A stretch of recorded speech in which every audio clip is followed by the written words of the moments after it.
하나님 말씀은 요한계시록 19장 6절로 9절까지입니다. 또 내가 들으니 허다한 무리의 음성과도 같고 많은 물소리와도 같고 큰 우레소리와도 같은 소리로 이르되 할렐루야 주 우리 하나님 곧 전능하신 이가 통치하셨도다. 우리가 즐거워하고 크게 기뻐하며 그에게 영광을 돌리세. 그 어린 양이 혼이 이르렀고 그의 아내가 자신을 준비하였으므로 그녀에게 빛나고 깨끗한 세마포옷을 입도록 허락하셨으니 이 세마포옷은 성도들의 의로움들이로다 하더라. 그 천사가 내게 말하기를 기록하라. 그 어린 양이 혼인 만찬에 성함을 받은 자들은 복이 있도다. 아멘. 오늘 말씀 가지고 아시나요? 신부가 준비되자 자취를 감춘 신랑 어린 양, 이런 제목으로 말씀을 나누겠습니다. 혼인하면 한 쌍의 신랑 신부가 서 있는 모습이 떠오르게 됩니다. 그건 너무나 당연한 것이죠. 그런데 신부가 등장하는 순간에 갑자기 그 자리에 있던 신랑이 사라져 버린다면, 자취를 감춰버린다면 어찌 될까요? 그 혼인식이 정말 지금 우리가 사는 세상에서 벌어진다면 아마 그 자리는 아수라장이 될 것입니다. 근데 그게 바로 성경에 나타난 어린 양의 혼인입니다. 이는 주일날 공주로 휴거되는 모든 기독인들이 심판받은 후에, 그리스도 심판대 이후에 거기서 마주할 어린 양의 혼인 장면인 것입니다. 오늘 본문이 바로 그 장면을 기록한 것이죠. 성경에서 가장 중요한 두 가지의 요소를 꼽는다면 교회와 그리스도, 그리스도와 교회인 것입니다. 예수 그리스도 하면 예수님과 그리스도가 같은 게 아닙니다. 그죠? 예수님은 그 이름이지만 그리스도는 그분의 직임이죠. 직분인 것이죠. 그래서 그리스도가 되는 것, 예수님께서 그리스도라는 사실은 굉장히 중요하죠. 마태복음 16장 16절에서 예수님이 가이사랴 빌립보 가셨다가 사도들에게 이제 내가 누구냐고 물을 때, 그때 베드로가 주는 그 그리스도시오 살아계신 하나님의 아들입니다. 그 고백을 할 때 예수님이 그 말씀을 듣고 칭찬해 주셨어요. 바로 내게 하나님 아버지께서 계시가 임해서 그런 것이다. 그러니까 예수님 보고 그 그리스도라고 하는 고백은 베드로가 처음 한 것입니다. 왜냐하면 그리스도는 제사장도 있고 왕도 있고 그렇지만은 제물 되실 그리스도라는 것은 바로 베드로가 그 자리에서 고백한 것이거든요. 그러니까 제물 되실 그 그리스도, 어린 양 그리스도라는 그것은 성경의 핵심 중의 핵심입니다. 그런가 하면 그 그리스도와 결혼할 상대자인 교회는 핵심 중의 핵심인 것이죠. 그래서 성경에서 그리스도와 교회를 빼버리면 그거는 아무 생명이 없습니다. 그냥 이 세상에서 복받고 잘 사는 것이지 하는 그런 생각밖에 할 수 없게 되는 것이죠. 그래서 에베소서 5장 31절과 32절에는 그 어마어마한 하나님의 비밀을 우리에게 소개해주고 있는 것입니다. 그러므로 남자가 부모를 떠나 그의 아내와 합하여 그 둘이 한 육체가 될지니 이 비밀이 크도다. 나는 그리스도를 향하여와 교회를 향하여에 대해서 말하노라. 여기 독특하게 그리스도와 교회에 대해서 말한다고 하지 않고, 물론 번역에는 그리스도와 교회에 대해서 말한다고 번역되어 있지만 원전에는 거기에 에이스라는 전치사가 그리스도에도 에이스, 교회에도 에이스가 붙었어요. 그러니까 에이스라는 것은 어떤 목적지를 나타내는 전치사라고 그랬죠. 그리스도가 변해서 결국 어디까지 가냐면 신랑이신 어린 양까지 가게 된다는 것입니다. 교회가 어떤 목적지를 갖고 있냐면 결국 교회가 변해가지고 한 어린 양이 신부되는 그 목적지까지 간다는 것입니다. 그것이 하나님의 큰 비밀이라는 거예요. 이것이 바로 어린 양의 혼인 것입니다. 그러니까 여기서 보면 당장 뭐가 나와요? 남자가 부모를 떠나 그 아내와 합하여 한 육체, 한 몸이 될지니라 할 때 여기서 한 쌍의 부부가 된다고 하지 않았어요. 하나가 된다고, 한 몸. 그러니까 한 쌍이 아니라 한 몸 되는 것. 그러니까 우리가 주님과 결혼할 그 상태가 이게 그냥 신랑 신부 있어서 결혼하는 게 아니라 결국은 한 몸 되는 그것이니까 얼마나 신비하고 좀 놀라운 것이 아닙니까? 사실 이 교회라는 것은 예수님이 초림의 목적이자 결과물입니다. 예수님은 왜 초림하셨을까요? 한꺼번에 와서 끝내시면 되는데 초림하셨다가 가셨다가 이제 앞으로 오시잖아요. 왜 이렇게 하셨을까? 그것은 바로 교회 때문입니다. 교회를 얻으시려고. 그것이 사도행전 20장 28절에 바울이 에베소 교회 장로들을 밀레토라고 하는 항구로 불러서 이제 한 설교 내용인데요. 거기에 이제 중요한 내용이 있습니다. 여러분은 자기를 위하여 또는 온 양떼를 위하여 삼가라. 성령이 그들 가운데 여러분을 감독들로 삼고 그 하나님이 자기 피로 사신 교회를 목양하게 하셨느니라. 여기서 정관사가 붙었어요. 그 하나님, 그것은 바로 예수님이죠. 예수님이 피로 사신 것이 교회입니다. 그러니까 교회를 얻으시려고 피를 흘리셨고, 피를 흘려야 되니까 사람이 되셨고, 사람으로 되시려니까 하늘에서 지상으로 내려온 것이죠. 그래서 궁극적으로는 교회를 얻으시려고 하는 것이 철임의 목적인 것입니다. 그렇다면 재림의 목적은 너무나 당연하죠. 교회가 신부로 준비될 때 재림하게 될 것입니다. 성경에 보통 하나님의 나라, 무슨 나라, 이렇게 나라라고 번역된 바실레이아라는 헬라어가 있습니다. 그것은 대부분 나라라고 하기보다는 통치라고 번역해야 되는 것이 적절할 때가 많습니다. 특히 주기도문에서 마태복음 6장 10절에서 아버지의 나라가 임하시오며 이렇게 되어 있는데, 그것은 주기도문을 가르쳐 주실 때, 그때는 바로 하나님 나라가 이미 바리새인들 포함한 모든 사람들에게 임하여 있을 상태에서 이것을 가르쳐 주신 것이거든요. 그러니까 이것은 아버지 나라가 임하시며, 그것은 천국에 임해달라는 기도가 아니라 아버지의 통치, 아버지께서는 통치에 나가세요. 통치의 실행이 끝나면은 통치의 결과물이 나오는 거죠. 그 통치가 임하시오며, 그래서 아버지의 뜻이 하늘에서 이루어진 것 같이 땅에서도 이루어지이다. 그때의 땅, 마태복음의 산상수훈에서 땅은 바로 교회를 가리킵니다. 산상수훈의 마태복음 5장 5절에 보면 온유한 자가 받을 기업을 땅이라고 했으니까 이 땅이 아니라 하나님의 상속물, 그러니까 하나님 말씀에 길들여진 자가 받는 것은 바로 그 교회인 것이죠. 그래서 하나님의 뜻이, 하나님의 통치를 통해서 이루어지는 것이 바로 이 성경 전체의 내용인 것입니다. 그러니까 하나님의 통치가 끝났을 때 어떤 것이 나타나느냐, 그것이 바로 하나님의 통치의 내용이고 결과물이죠. 그래서 성경에서는 그분이 전능하신 아버지께서 통치하셨도다, 그것이 바로 과거, 정확히 말하면 아오리스트, 과거 일정 기간 동안의 한 일을 나타낼 때 아오리스트 시제를 쓰는데, 그것이 성경 요한계시록 19장 오늘 본문에 나옵니다. 6절 하반절부터 7절까지를 보겠습니다. 할렐루야, 우리 주 하나님 곧 전능하신 이가 통치하셨도다. 통치를 끝냈다는 거예요. 우리가 주기도문에서 아버지의 통치가 임하시오면서 그분의 통치를 기다리고 있는데, 그 통치가 끝났을 때 어떤 일이 이루어지는지 볼까요? 우리가 즐거워하고 크게 기뻐하며 그에게 영광을 돌리세. 그 어린 양이 혼인이 이르렀고 그의 아내가 자신을 준비하였으므로. 이것이 바로 하나님의 통치가 끝난 역사적인 현장입니다. 물론 역사는 과거 일인데 그건 앞으로 될 일이니까 역사라고 하기는 좀 곤란하지만, 하여튼 하나님의 통치가 끝나는 순간에 나타나는 것이 요한계시록 19장 오늘 본문 내용인 것입니다. 여기 보면 그 하나님 통치가 일어났을 때 거기에 어린 양의 아내가 나타나는데, 그것이 어린 양의 아내가 단수예요. 어린 양의 아내가 여럿이 있는 게 아니라 단수로 기록되어 있는 것입니다. 그러면 그 어린 양의 아내는 무엇일까요? 그 어린 양의 아내는 성도들은 복수잖아요. 성도들의 의로움들이라고 그랬어요. 그러니까 의로운 것은 하얀색이죠. 그러니까 세마포 옷, 세마포 옷을 입고 있는 그 속에 성도들이 하나가 된 모습이 바로 거기서 나오고 있습니다. 그러면 어떻게 성도들이 한 몸이 될 수 있을까요? 한 몸 되는 것은 유일하게 한 가지밖에 없습니다. 그죠? 에베소서 4장 3절에 평안에 매는 줄로 성령에 하나 되게 하신 것을 힘써 지키라. 그러니까 이 한 세마포를 입은 그 어린 양의 아내는 성도들이 성령으로 거기에서 하나가 된다는 것을 우리는 알 수 있는 것이죠.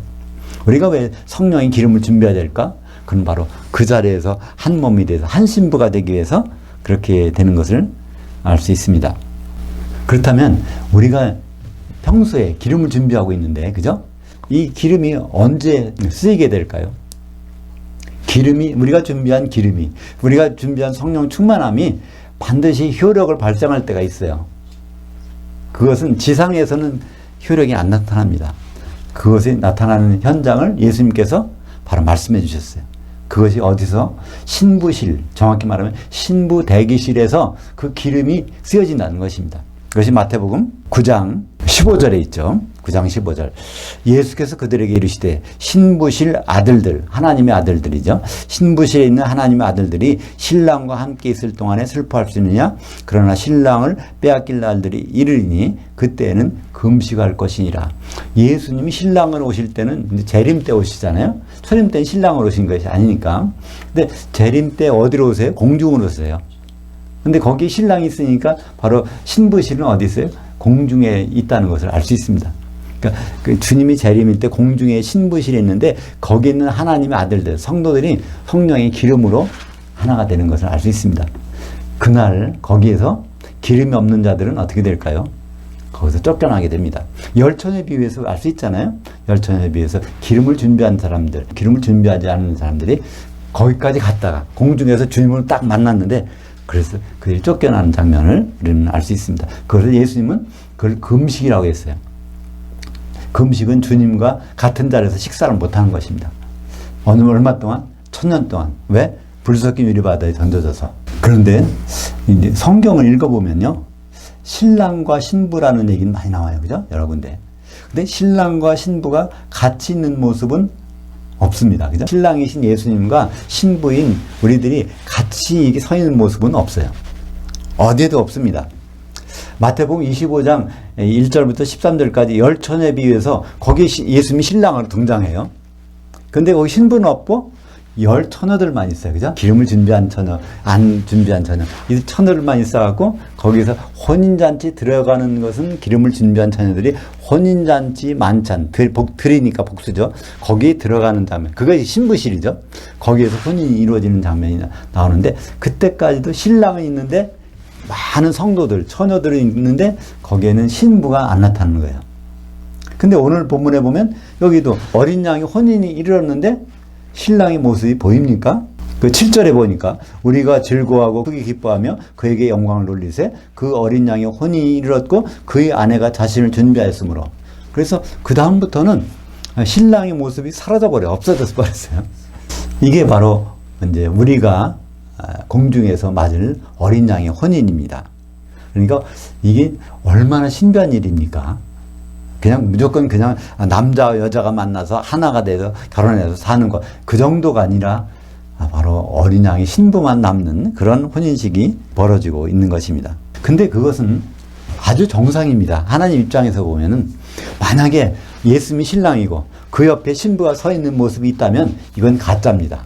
왜 가짜일까요? 하나님은 처음부터 그렇게 작정하셨기 때문입니다. 바로 창세기 2장 24절부터 그렇게 작정하셨죠. 남자가 부모를 떠나 그의 아내 앞에서 한 몸을 이루는 것. 그러니까 한 쌍이 아니라 한 몸을 이루는 것은 창세기 2장 24절부터 그렇게 되어 있죠. 그리고 마태복음 19장 6절에도 바로 예수님이 말씀하셨어요. 그죠? 하나님이 하나 되게 하신 것을 이건 나눌 수가 없다는 거예요. 나눠질 수가 없다고 말씀하셨고, 에베소서 5장 31절에도 나오고 오늘 본문에도 요한계시록 19장 7절에도 나오게 됩니다. 그렇다면 신랑 예수님은 혼인하는 순간에 어디 가셨을까요? 없어졌으니까. 신부만, 세마포 옷을 입은 신부만 혼인날 거기 덩그러니 있어요. 이상하지 않습니까? 그 생각해 보셨어요? 왜 신랑이 왜 없어졌는지? 우리는 여기서 다시 한번 어린 양의 아내, 또 신부, 새 예루살렘, 그것이 무슨 관계인지를 성경에서 살펴볼 필요가 있습니다. 요한계시록 21장 9절 하반절에서 10절까지 보면 오라 내가 신부 곧 어린 양의 아내를 내게 보리라 하고 나를 영으로 데리고 크고 높은 산으로 올라가 하나님께로부터 하늘에서 내려오는 거룩한 성 새 예루살렘을 보이니. 여기서 보면 사도 요한을 영으로 끌고 가서 이제 보여주시는 게 있는데 거기 신부를 보여주시고 어린 양의 아내를 보여주시고 거룩한 새 예루살렘 성을 보여주십니다. 근데 세 가지를 보여주시는 게 아니라 세 가지가 같은 것이라는 거예요. 그죠? 신부가 어린 양의 아내고 그 어린 양의 아내가 새 예루살렘이라는 것을 우리는 알 수 있습니다. 그러니까 이것은 왜 그렇게 될 수가 있을까요? 우리가 그냥 이 세상에서 일어나는 현상 가지고서는 불가능합니다. 그런데 이때는 어떤 일이죠? 우리 모두가 영의 몸을 입고 이제 예수님과 함께 있는 상황에서 영의 이 몸을 입은 상태에서는 수시로 우리 형상들이 바뀔 수가 있는 것이죠. 결국 새 예루살렘 성이 바로 어린 양의 신부이고 어린 양의 아내인 것입니다. 이런 사실을 알고서 있으면 바로 왜 신랑이신 예수님이 어디 갔나가 풀리게 되어 있습니다. 그게 바로 요한계시록 21장 22절에 나옵니다. 그 성 안에서, 그러니까 새 예루살렘 성 안에서 내가 성전을 보지 못하였으니 이는 주 하나님 곧 전능하신 이와 및 그 어린 양이 그 성전이심이라.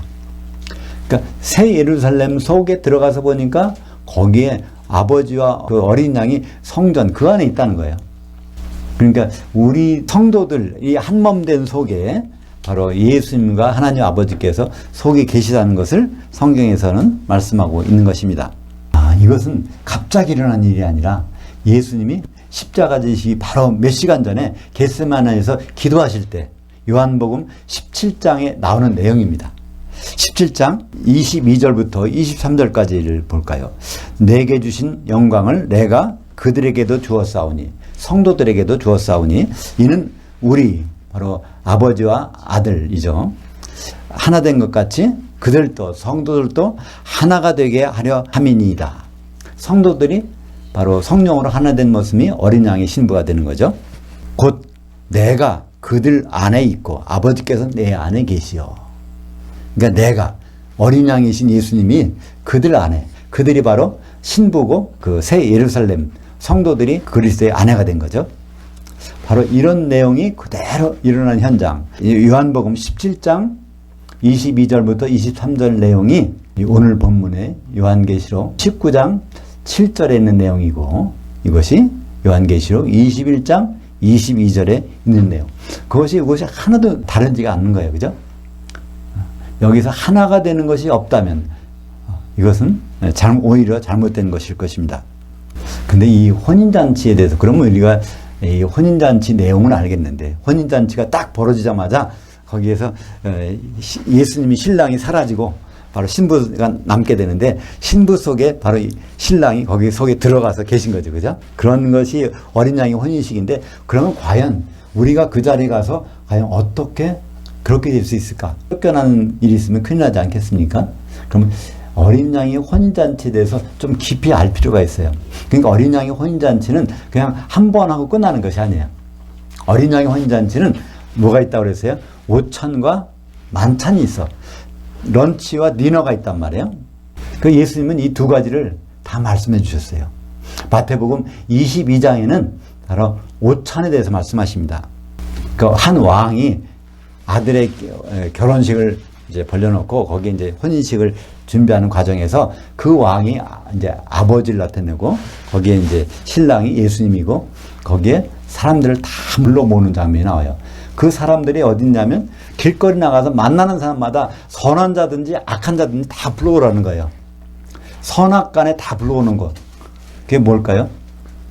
그게 그리스도의 심판대입니다. 그죠? 그리스도의 심판대. 거기 마태복음 22장 4절에 보면 그 잔치가 어떤 잔치냐면 오찬이에요. 오찬을 차려놓고 누구든지 불러와. 그러니까 예수 믿는 그리스도인들은 다 주의 날 전부가 영의 몸을 입고 다 그 앞에 서게 된단 말이에요. 그것을 어떻게? 선한 자나 악한 자나 다 불러 모으라는 거예요. 예외 없이. 그게 그리스도 심판대 생각이 나지 않습니까? 고린도후서 5장 10절에 그죠?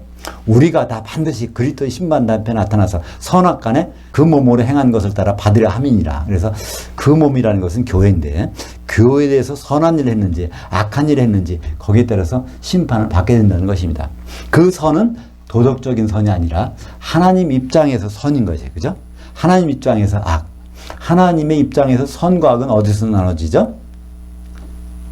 창세기 2장 18절에 아담이 혼자 사는 것이 참 내게 선하지 아니하니 내가 그를 위해서 돕는 배필을 지으리라. 그러니까 아담이 혼자 있는 것은 참 선하지가 않아.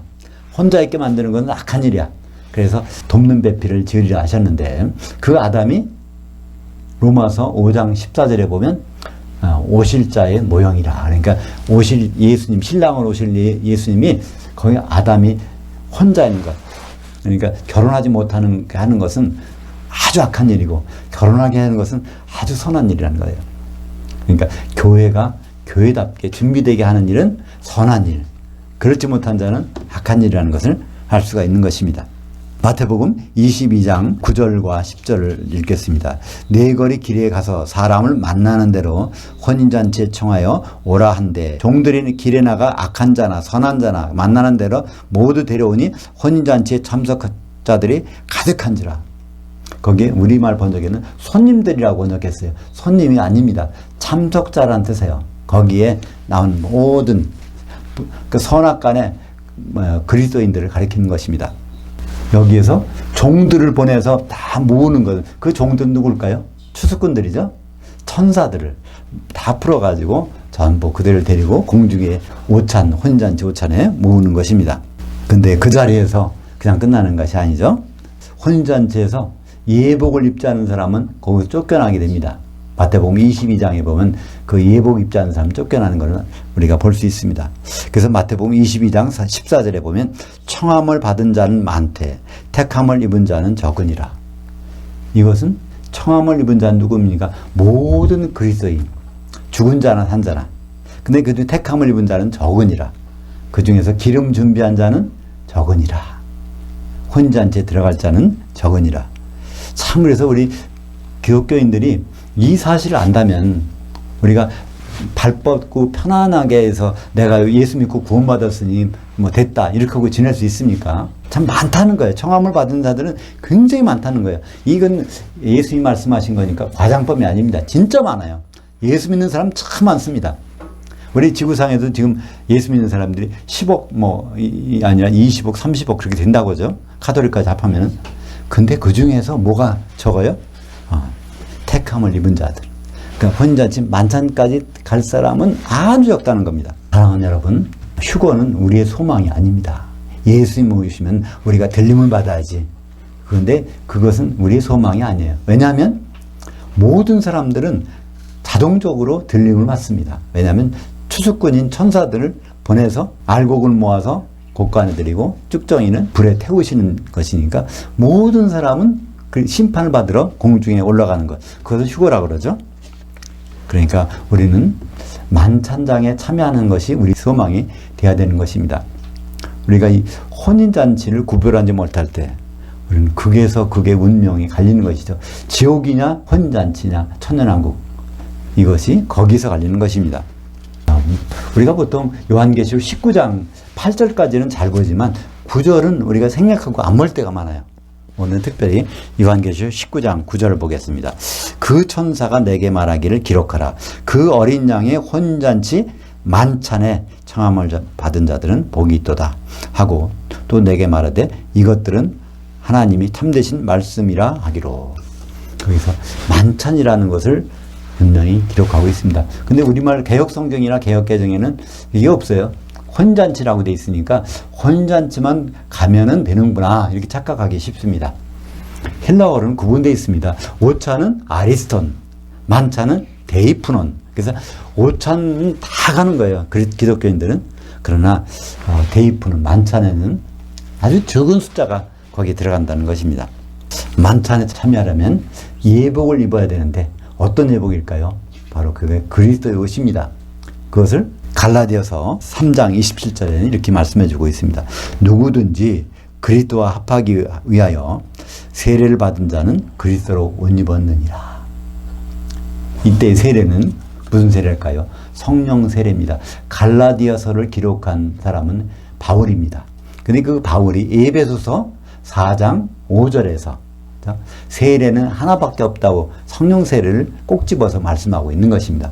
물 세례는 지나갔고 성령 세례를 가운데 있어야 되는데 성령 세례 다음에 오는 것은 바로 지옥불에 잠기는 것이죠. 그래서 이 성령 세례라는 것은 그리스도로 옷 입는 것, 그리스도의 예복을 입는 것입니다. 사랑하는 여러분, 성령 충만한 것, 그리스도로 옷 입는 것, 그것이 안 되는 경우가 있어요. 혼자서는 절대로 입을 수 없는 옷입니다. 반드시 누가 있어야 돼요. 그걸 우리가 이 시간 내가 누구와 더불어 예수의 이름으로 교통하고 있는가, 이것을 따져보는 것은 참 심각한 일입니다. 예수님 말씀하셨습니다. 두세 사람이 내 이름으로 모인 곳에 내가 거기 있느니라. 근데 내 이름, 예수님의 이름으로 예수님이 누굴 보내주셨습니까? 보혜사 성령을 보내주셨어요. 그러니까 보혜사 성령이 충만하게 하기 위해서는 적어도 누가 있어야 돼요? 나 혼자 갖고는 안 돼요. 두세 사람이. 그래서 우리가 참 다행이지 않습니까? 20-30명이 있지 않으면, 또 200-300명이 있지 않으면, 그래도 이런 말씀 안 해주시고, 예수님은 어떻게 말씀하셨어요? 두세 사람. 그러니까 우리는, 나 말고 어떤 두세 사람이 누군가, 성령이 충만한 분이 누군가, 그들과 교통하고 있다면, 이건 성령 충만할 수 있는 그 자리에 있는 것입니다. 근데 성령이 충만하게 하는 방법이 매뉴얼이 나온 게 있어요. 에베소서 5장 18절부터 20절까지 보면 거기에 보면 이 말이 있어요. 술 취하지 말라. 이는 방탕한 것이 이렇게 시작되는데 거기서는 술이라는 얘기가 아니라 포도주에 중독되지 말라 그런 뜻입니다. 포도주에 중독되지 말라는 것은 포도주는 이 세상의 즐거움입니다. 이 세상의 즐거움에 빠져있지 말라는 얘기죠. 그리고 그 대신에 그 다음에 나오는 것이 원문을 그대로 번역하면 오직 시와 찬송과 영적인 노래들로서 서로 화답하며 너희가 한 마음으로 주께 노래하며 찬송하며 범사에 우리 주 예수 그리스도의 이름으로 항상 아버지께 감사함으로 성령의 충만함을 받으라. 그렇게 하면 성령의 충만함이 이루어진다는 것입니다. 여기 뭐 서로 화답하라. 그러니까 혼자 화답할 수 있습니까? 누가 있어야지, 그죠? 대화를 하는데도 그 사람이 성령이 충만한 사람이 돼야 이게 서로 화답이 되지. 그냥 성령이 없는 사람하고는 이게 화답이 될 수가 없죠? 그리고 그 다음에 주께 노래할 때 거기에 한 마음으로, 마음이 단수예요. 동일한 마음으로 하나님께 노래하는 것입니다. 한 마음이 돼서. 그리고 마지막으로 하나님께 모든 일에 감사함으로 그것을 하고 있으면은 자기도 모르게 성령의 충만함이 찾아온다는 것입니다. 그렇다면 우리가 지금 현재 성령에 충만한지 아닌지 자가진단한 방법이 나와요. 또 성경에는 참 친절하게 로마서 14장 17절 읽어볼까요? 하나님의 나라는, 이것 사실은 하나님의 통치는 이래야 됩니다. 하나님이 통치를 받는 사람인가 아닌가, 그것은 먹는 것과 마시는 것이 아니요 오직 성령 안에 있는 세 가지. 이 세 가지가 있다면 성령 충만한 상태고, 이 세 가지가 없다면 성령이 소멸된 상태일 수 있다는 거예요. 그 세 가지가 뭡니까? 의와 평강과 희락이라. 그 의라는 것은 결국은 흰 세마포 옷을 가리키는데 결국은 죄가 없어지는 거예요. 예수님의 피로 우리가 씻으면 바로 죄가 없어지는 거 아닙니까? 그러니까 한마디로 자유함입니다. 그죠? 죄로부터 벗어난 것. 그러니까 성령 안에 있는 자유함이 있는가? 또 성령 안에 있는 평안이 있는가? 평강. 평강이라는 것은 이거는 서로 합쳐지는 것입니다. 나눠졌던 것이 합쳐지는 거예요. 하나님과 그런 관계가 회복된다 그러면 그 평강인 것입니다. 그리고 희락. 이 기쁨은 세상의 환경에서 오는 기쁨이 아니라 지금 코로나19로 1년, 2년째 이렇게 고생하고 있지만 더 심한 전염병이 올지라도 거기에 관계없이 바로 성령에서 나타나는 내적인 기쁨이 솟아나고 있다면 그 사람은 바로 성령에 충만한 사람인 것입니다. 바로 이것이 우리가 사람이 열이 날 때 온도계로 체온계를 가지고 재보죠. 그럼 우리가 성령이 식었나? 소멸됐나? 그렇다면 성령이 충만한가? 그런 걸 재보는 자가진단 키트입니다. 로마서 14장 17절. 정말 내가 외부의 환경에 관계없이 자유함이 있는가? 또 하나된, 하나님과 하나 되고 성도들과 하나됨이 있는가? 외부의 환경에 관계없이 솟아나오는 기쁨이 있는가? 그것은 세상에서 주는 것이 아니라 성령 안에서만 가능한 현상이기 때문입니다. 이 세 가지가 충만하다면 여러분은 어린 양의 혼인에 5찬만이 아니라 만찬까지도 초청을 받은 사람인 것입니다. 5찬은 초청 안 받아도 그건 다 가게 돼 있는 거예요.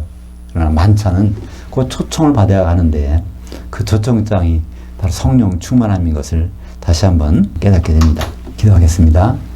하나님 아버지 감사합니다. 우리에게 전무후무한 사상 초유의 혼인식이 있음을 다시 알게 해주심을 감사합니다. 어린 양의 신부가 준비되는 그 순간에 신랑이 없어지는 그 현장을 우리가 목격할 터인데 그 신랑 바로 어린 양의 신부 속에 들어가 계신 주님이신 것을 우리는 성경을 통해서 확인하게 되었습니다. 우리가 주의 날 휴거대에서 바로 오찬에만 참석하는 것이 아니라 만찬까지 들어갈 수 있도록 주님의 초청에 응하는 모든 성도가 되게 인도하여 주시옵소서.